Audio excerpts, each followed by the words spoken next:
Kia ora, talofa, namaste, haere mai, and welcome to this Anzac Day recording of the Niche Cage Variety Show. We have just recorded our Patreon podcast. We touched on some domestic football. We touched on some Wellington Phoenix. We touched on some Blackcaps.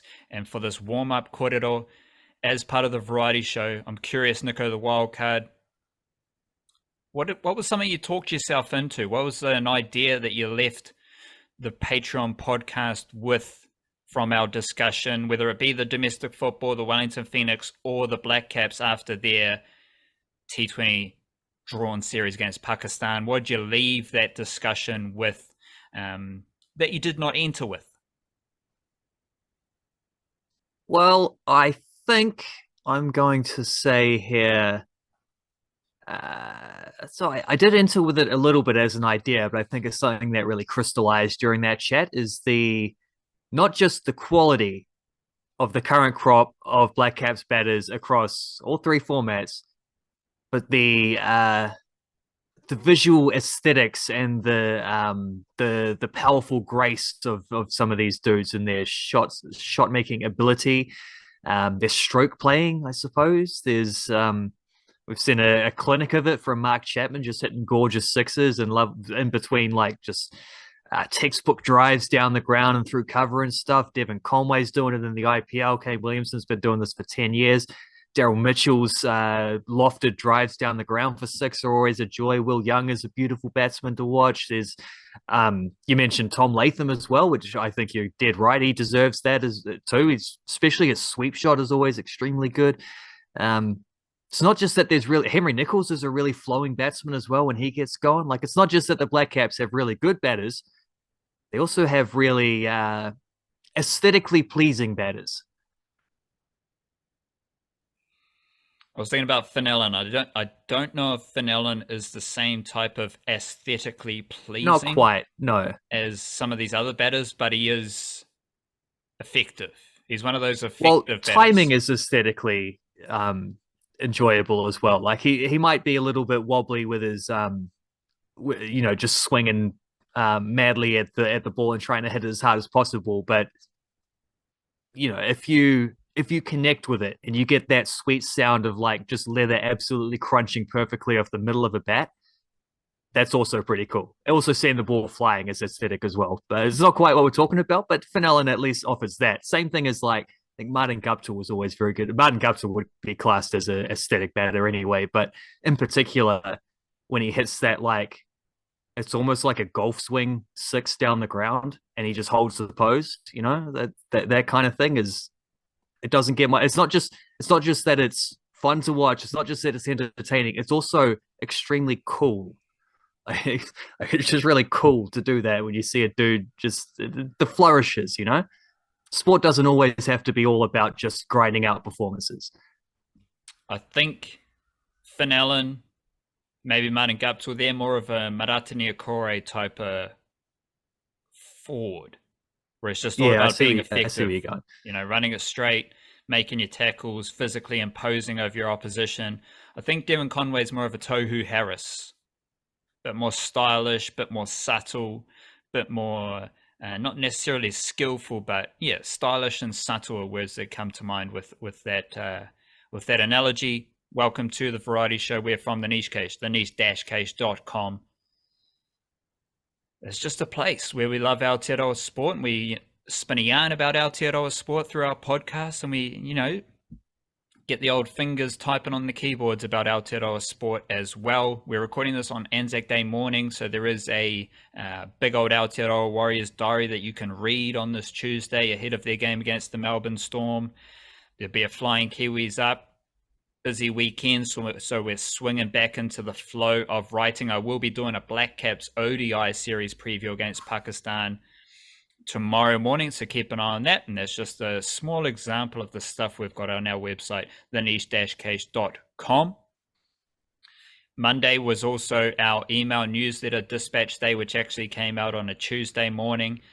And that is where we react to the weekend sport in the written format. We just cover everything that we that we want to. I went a bit ranty, bit rambly in my email dispatch. The wildcard touched on the Wellington Phoenix, as well as The domestic football in there, the old weekend notes from the National League scene, and bit on the under-20s Football World Cup men's draw, which was made, and then a little preview of the Tall Blacks World Cup draw, which is coming up on it's either Friday or Saturday, I can't remember, but within the next week, the Tall Blacks will find out who they're playing at the World Cup in August, whereas the football under-20s thing is in like a month, less than a month, about 4 weeks.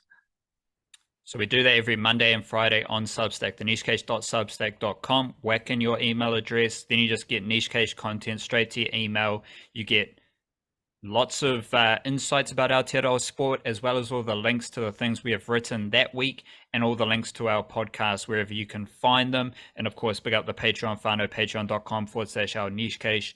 We do an extra podcast there every week for the Patreon whānau, and it's just the best, easiest, simplest way to support the Niche Case. And everything we do straight up the guts directly, patreon.com/our Niche Case. We don't start. I always say that, should probably adjust. But we enter the mindfulness realms. What do you got? Well, it is Anzac Day. And so I thought it would only be fair if I did if I found a mindfulness quote about peace and understanding, on a day where we commemorate war casualties and the I won't get like pacifist political on that, but I've got a nice quote from Albert Einstein, who said that peace cannot be kept by force. Peace can only be achieved by understanding. Dude knows what he's talking about, old Einstein. He was he's a relatively switched on fellow, that one. Can you just repeat it one more time? Peace cannot be kept by force. It can only be achieved by understanding. Beauty. Let's wiggle into some Aotearoa sport. I'm going to take the lead here because I've got one fabulous, tremendous, glorious thing about the Warriors. The Warriors are playing the Storm tonight, so it's not obviously going to be about the Warriors in the NRL. And there was that guy who signed with the Warriors, and he's pretty good, but he's not coming till next season, so let's chill out on that. But I've got one thing, whether you're a Warriors fan or just a Kiwi sports fan, and you want a nugget so you can spin a yarn with your mates and be like, oh, what, do you know about this guy? And they probably won't know about him, but you know about him because you need to know about 17-year-old Leka Halasima. Otherwise, his real name, I think, is Salumiela Halasima, otherwise known as Leka Halasima. He's a Mangere East junior. He's from Southern Cross campus, which is a Mangere East school. He's a big South Auckland Donny because he is 17 years old, and he is an absolute monster in the New South Wales Cup. I've talked about him a few times because we first saw him in SG Ball, dominated straight away into New South Wales Cup, which is reserve grade in New South Wales. And this kid plays New South Wales Cup with ease. Against the Eels, he played 56 minutes, which is the most minutes of his 5-game career. He had 3 line breaks. He had 2 tries. He had 8 tackle busts. He had 20 tackles and 1 miss, and he also had a career high 108 meters. So he played the most minutes. He ran for the most meters. He had the most line breaks and the most tries of any of his New South Wales Cup games this season. And funnily enough, his 5 games, the Warriors New South Wales Cup team have had 4 wins. And he is 17 years old, you know. The New South Wales Cup Warriors are also first. So if you're spinning any Warriors yarns right now to your homies, to your whānau, you need to mention that the reserve grade Warriors, they are the best team in New South Wales Cup. And there is a 17-year-old kid by the name of Leka Halasima who is looking comfy in the New South Wales Cup. Not to mention it's like other young players, Ali Leotawa, one of the best centres in New South Wales Cup. Zion Mai'u, one of the best middle forwards in New South Wales Cup. I mentioned Dimitri Sifakula last week in the variety show. But today, I want to put a spotlight on 17-year-old Leka Halasima from South Auckland because he is looking comfy in New South Wales Cup, and folks need to know about him straight away because he's playing in the forwards, and he's super young, and he's playing against men, and he's better than all of them. So note down, Leka Halasima, what's your leading banger? Well, I might also have to tease up an emerging Kiwi sporting hero on the rise, but NBL basketball here, right? So we all know anyone who's been paying attention is aware of this and has probably been aware of it for at least 2 seasons. Hiram Harris is the most exciting Kiwi player in the NBL.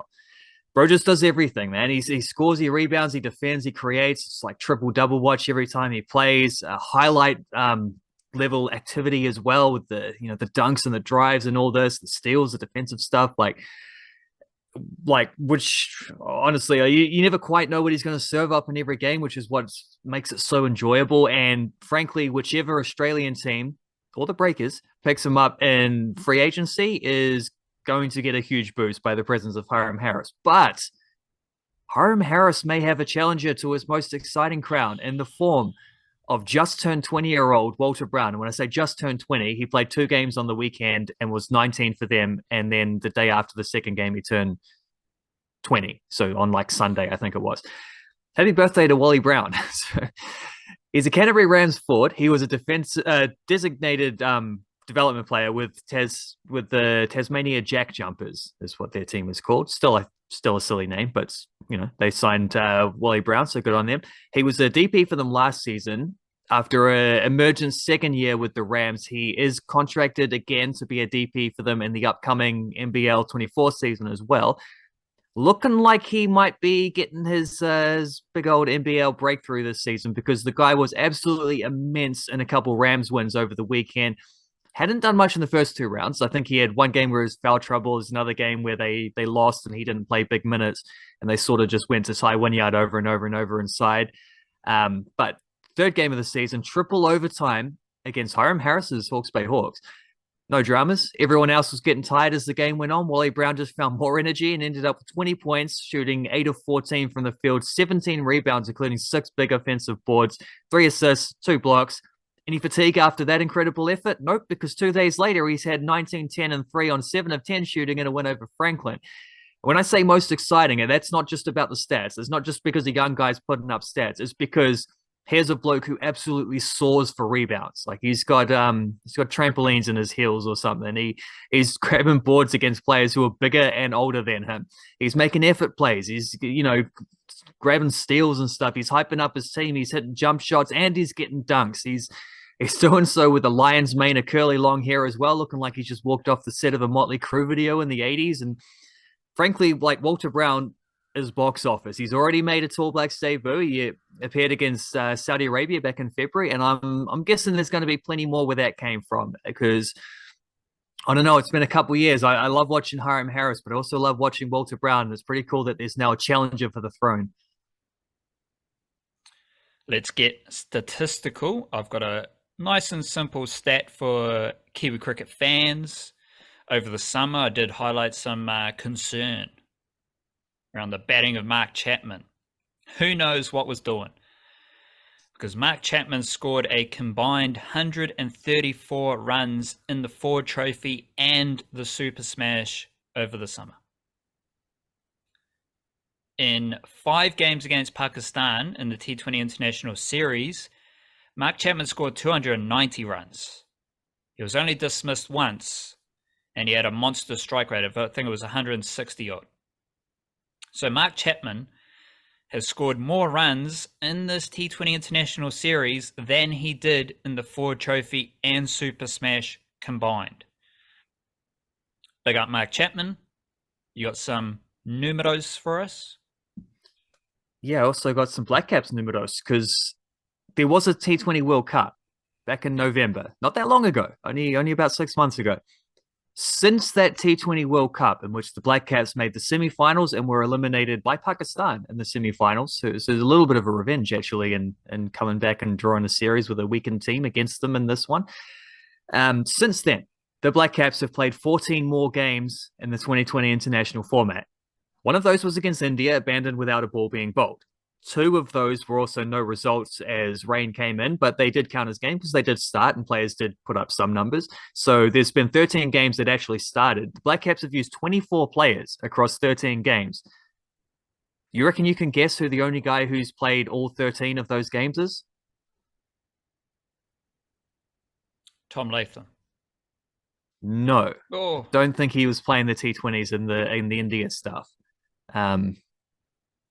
It is a Sodhi? fellow test regular. Sodhi's a good guess because he's missed one. I think there was, I can't remember when it was, but there's one that he didn't play. He's played 12 out of 13. One more guess? Daryl Mitchell. There you go. Bingo. Oh. Daryl Mitchell has played all 13 of those games. He's the only one of those 24 players who've played every game since the T20 World Cup. Sodhi has played 12 out of 13, also playing 12 out of 13.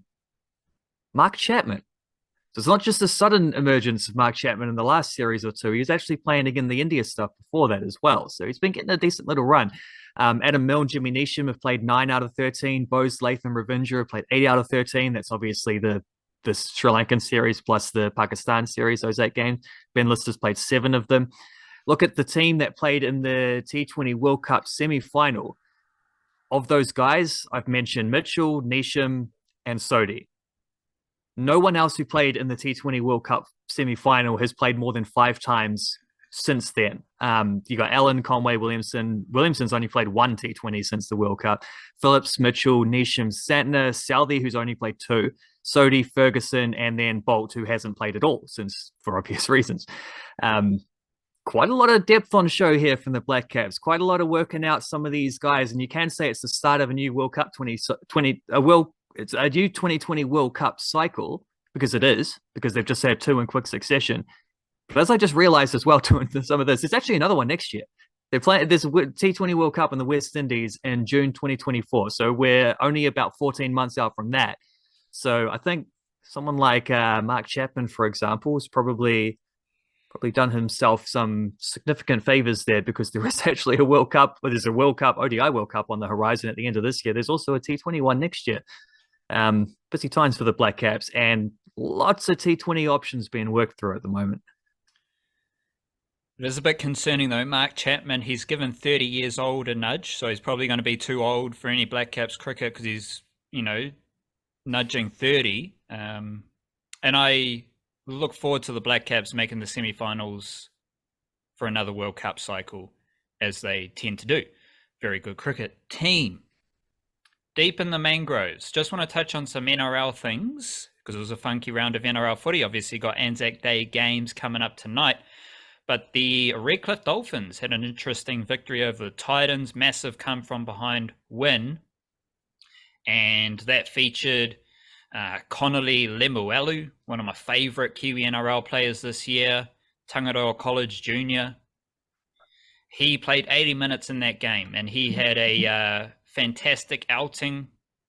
Lots of run meters, couple of offloads, tackle bus, 32 tackles, 127 meters. He was impressive. Jesse Bromwich was holding it down in the middle. Jeremy Marshall-King is also a notable factor in that Redcliffe Dolphins team because he racks up the run meters and he offers some class at dummy half. Interestingly, I'm amazed at Isaiah Katoa. And I was also curious to see Carl Oluwapu, Randwick Jr. from Wellington. He was recently named in a junior Queensland squad. So it looks like he's going to go the Queensland route, which is completely fine. He moved there at a very young age, I believe. Isaiah Katoa is also from Wellington. He's also very young. And the thing that stands out about Isaiah Katoa is that you don't necessarily notice him. I did notice him when he flashed some funky footwork. But otherwise, he's just getting forced dropouts. He's just doing the kicking. He's just making his passes. And that's what you want from a very young half. Any of these youngsters, if you're trying to assess the youngsters stepping into top-level sport, they probably got there because of all the flashy stuff they do. But the thing that really catches my attention is the non-flashy stuff that they can do. That's what you're seeing from Karl Oluwapu in New South Wales Cup, because he's a physical presence, either at fullback or halfback in one of the best New South Wales Cup teams. That's what you're getting from Isaiah Katoa as well. He just steers the team around. So shout out the Redcliffe Dolphins. I definitely enjoyed that victory. And it came with the Redcliffe Dolphins Mal Meninga Cup team, which I believe is under 18. They won that competition. Of course, a couple of Kiwi-NRL juniors in that team as well. All three, I've got three that I know of. They all played rugby union in Aotearoa. So just keep that in mind as we're pondering this league versus union drama, which is not very interesting. But it's also not reported that most of the Kiwi-NRL juniors actually play first 15 in Aotearoa, because Aotearoa is the land of footy abundance. So the Kiwi-NRL juniors in the Redcliffe team, Patrick Kailahi, he went to Hamilton Boys High School. He didn't play in the final, but he had been playing most of the season. You also had Elijah Rasmussen. He played for Westlake Boys High School. He was starting prop and he scored a try in the final. And then, forgive me for the pronunciation, John Whiniangafo. He was starting number 6 for Redcliffe. He scored a try. He kicked a bunch of goals. He's from Auckland Grammar High School, Auckland Grammar Boys. And he scored a bunch of tries in the semi-final. And he is really good. So those three players were key contributors to the Redcliffe Dolphins Championship Under-18 team all season. Also, just want to touch on the Cronulla Sharks because I like their work. They defeated the Bulldogs and some of their lads are doing their best footy. Ronaldo Mulatalo, he scored 7 tries in 7 games. That is a better ratio than any other season of his career. So he's doing all right. Love a bit of Ronaldo Mulatalo from Otara. Also got Britton Nakora. What do we know about Britton Nakora? He loves the line break. He's the best line running player in the NRL. He has made 7 line breaks this season in 7 games. He had 7 line breaks in each of the last 2 seasons overall. 24 games and 22 games, and he's already got the same amount of line breaks. He's also career high for run meters, 103 run meters, first season over 100 meters per game for Britton Nakora. So he's just getting better. Braden Hamlin-Uele up the guts, also love him. He is averaging 116 meters per game so far this season, which is a career high for him as well. Love the Cronulla Sharks. They are just a slick footy team, and they also have a bunch of Kiwi-NRL juniors in their system. One last fixture I was intrigued about. Do not like the West Tigers at all. They're just a weird team, weird organisation, but I do love Stafford Toa. What do you know? Stafford Toa starting at centre, fabulous. He was at right centre for the Tigers, and the Sea Eagles had Morgan Harper at right centre. So it was good to see those two starting centres. I don't know if they both shined, but they were playing in a very solid outfit, and they continue there's no shortage of Kiwi-NRL centres, led by Matthew Tomoko at the younger bracket. But then you've got Asu Kepa-Owa started at centre for the Tigers alongside Stafford Toa, Morgan Harper in the Sea Eagles team. Isaiah Papali'i, he was very strong for the Tigers. He's holding down a very elite level of performance, 14 runs for 148 meters, over that 10 meter per run mark. And also intriguing for the Sea Eagles was Toa Fafoa Sipley, City Newton Jr. from Auckland. He was exceptional for the Sea Eagles off the bench, 45 minutes off the bench, 12 runs, 113 meters, 28 tackles.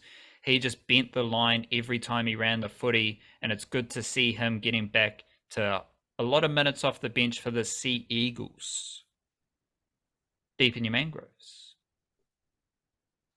Yeah, the depth of these particular mangroves was brought about by a quote tweet I saw the other day.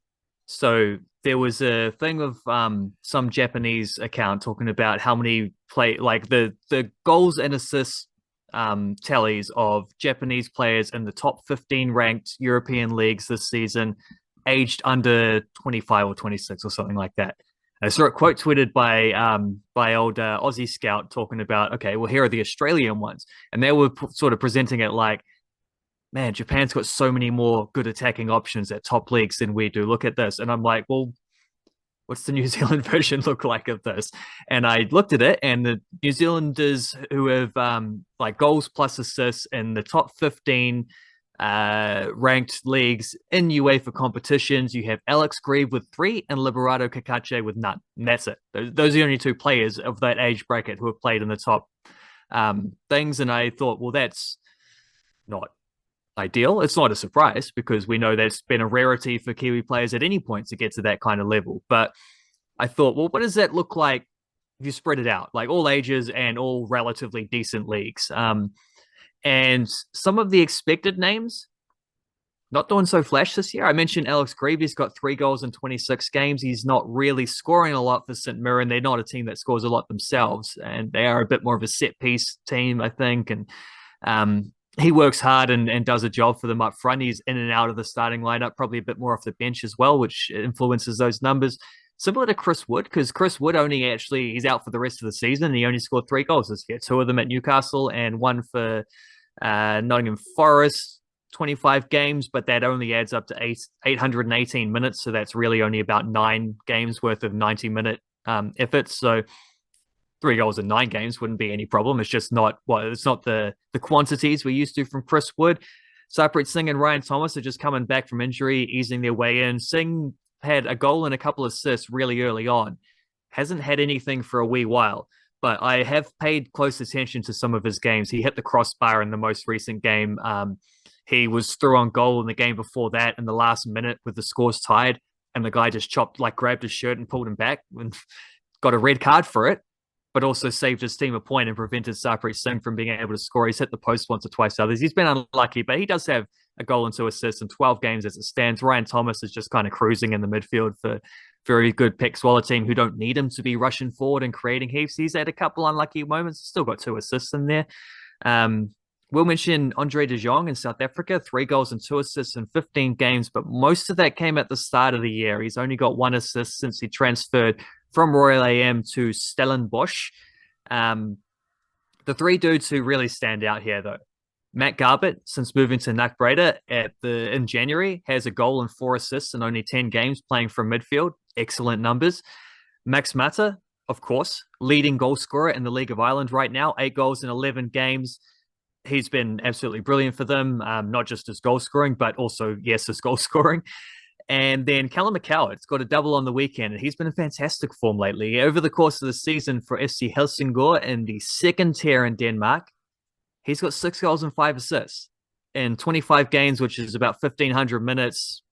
Really excellent return again from him. He's played a lot as a winger this season, but more recently he's been playing as a sort of a central midfielder pushing forward a little bit. So pretty much the exact same role as Matt Garbett, and having pretty much the exact same success as Matt Garbett as well.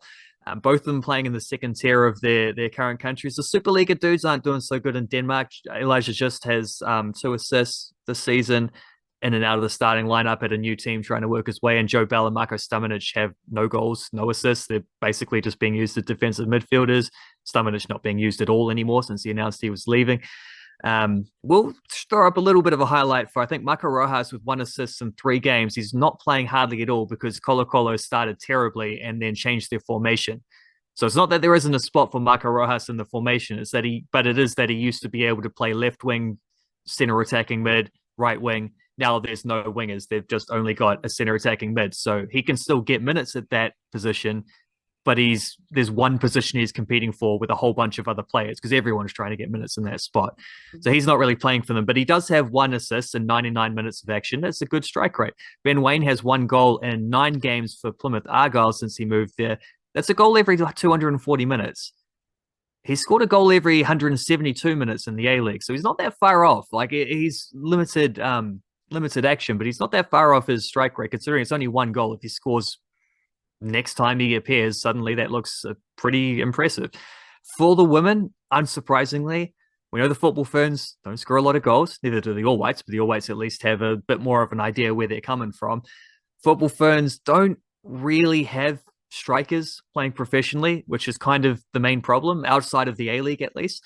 But you do have Liv Chance with a goal and 5 assists in her 19 games for Celtic so far this season. She's a standout. Katie Rood as well doesn't get picked for this football firms, but she has 5 goals in 23 games for Hearts in the same division. Other than that, do have to shout out Jackie Hand because her season has only just started for Island United in Finland, but she did score on the weekend, so she has a goal in 2 games so far this season, 1 goal, 2 games, and definitely is looking like their most creative player at that club. Their top scorer from last year actually just transferred to play for Liv Chance's Celtic team. So that's also a bit of an indication, not just of why Jackie Hand's been pushed up into playing striker for them, but also why Jackie Hand, like the kind of pathways that might be available to her after a big season. Other than that, you just got defenders who chip in now. And Abby Erceg scored a goal a couple of weeks ago. Not much else going on there in terms of goals. There is some decent stuff in the A-League, but of course the A-League is a step down. But, Hannah Wilkinson scored a few. Grace Jale was, I think, the second leading assist maker in the last season. The likes of Clegg, Foster, Vandermeer, Hannah Blake. On the blokes side, James McGarry set up a goal on the weekend. He scored a couple against the Phoenix as well this year. He's doing okay. Alex Rufus scored a couple goals this year. Costa Barbarosas has scored a couple goals. Should have a couple more than a couple, but that's where he's at. But, there's not a lot going on there. But if you look at it, there is a lot of young players that I've highlighted in that group who are likely to get better and more prominent as they play more. Further pushing through from behind. Future is bright. Put on your sunglasses kind of thing. And actually, I mean, if we're being honest, even just this amount of players, probably more than we've ever had scoring goals in professional leagues before. Even though we're looking at like the trajectories, we're looking at how do we get better. Just take a step back and admire what's going on right now. This is relatively rare territory as well for Kiwi footy. Question time. My question to you stems from NBL basketball, and I've got 3 players. Obviously, basketball, you got a team of 5, and I'm choosing 3 players. I'm allowed to choose 3 players because it's my question. So my 3 players are Ruben Tarangi and Rob Lowe from the Auckland Tuatara. Love both of them. And of course, got to have Hiram Harris because he is the mantis. So those are my 3 players. I'm asking you to select 2 more players for our early NBL All Stars outfit. Any position, any team, I just need 2 more players to build out this team. I'll repeat. Ruben Tarangi, Rob Lowe, Hiram Harris. Who are your 2 selections? Well, I love this question, first of all. And the thing that's got me thinking there is there's 2 options, isn't there? There's you could pick, say, Ty Wynyard and go super big, or you could grab a couple guards and slide Tarangi and Harris out to the forward positions. You got Rob Lowe as a shooting big man and really stretch the floor. I'm going to go with that option. So Ty Wynyard will have to sit on the bench along with the bro Wally Brown and a couple others. Want a couple guards there. Want a couple guards, at least one of them who can score pretty handily. I think I'll go with Dorono Okawa there. He's coming off the bench for Hawke's Bay and he scored 30-odd points the other game. He can shoot. He can also drive, get to the rim. And then alongside, you just need someone who can distribute nicely. Not necessarily a scorer, but someone who can get the ball to all the other guys around him. Going to go with Taylor Britt for that. Kiwi point guard. I was looking at some of the point guards, and a lot of them are either young playing off the bench or imports. So there's not that many. So Taylor Britt also gets boosted up by that. But he deserves to be there on his own merits, regardless. As a dude who can facilitate and set everything up. Question back the other way. It is Anzac Day. As we know, Anzac Day has traditional NRL fixture. Well, it's got 2, doesn't it? But one in particular is the Warriors versus Storm, the annual clash last year. Cheeky 70-10 victory to the Melbourne Storm. There have been, I think it was 12 games in history between these 2 teams on Anzac Day. Storm have won 9 of them, Warriors have won 2, and there's been 1 drawn game. The last time the Warriors won was in 2014. Question is, what are the keys to a potential upset victory from the Warriors here on Anzac Day away to the Melbourne Storm? Keep it on the D-low, but there is a chance the Warriors are better at defense than the Melbourne Storm in this game. Like, there is a chance of that. As crazy as that sounds, there is a chance of that. Part of that might involve Dylan Walker defending Iliasar Katoa, which is an interesting matchup. Let's just say I'm going to upgrade it. I'm going to say there's a chance that the Aotearoa Warriors outgrind the Melbourne Storm. Completions, making your tackles, kicking, all that good stuff. As crazy as it seems, it's a crazy world. There's a chance on this Anzac Day in 2023 that the Aotearoa Warriors outgrind the Melbourne Storm for a victory on Anzac Day. Musical jam. I just want to highlight a bit of rock and roll, guitar music, indie, surfy, funky band by the name of Coast Arcade. They got a new song by the name of Surf Club. They've got a bunch of other songs available to listen. Coast Arcade, just groovy Aotearoa guitar music is what I usually call it. So I'm going to stick with that. Your musical jam.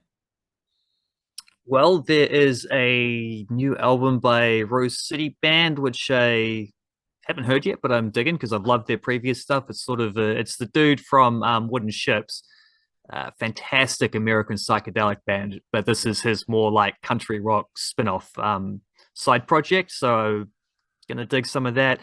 Instrumental guitarist William Tyler's got a live album out, which is awesome as well. We'll be writing about that in the upcoming albums of the month piece, probably both of those actually. And then also just to chuck some Kiwi flavor in it, let's go with the newish track from Pickle Darling, who's got a new album coming up very soon. Great video for it as well, like sort of a stop motion-y thing going on there. That's a cool tune. And yeah, Pickle Darling, check out that record when it comes out in a month or two. Those are my jams. Let's just look up this new Pickle Darling song. Is this the Head Terranium? That is exactly the one. So check that out from Pickle Darling. And of course, you can check out all things Niche Cache, theniche-cache.com, Twitter, at the Niche Cache, Instagram, at the Niche Cache.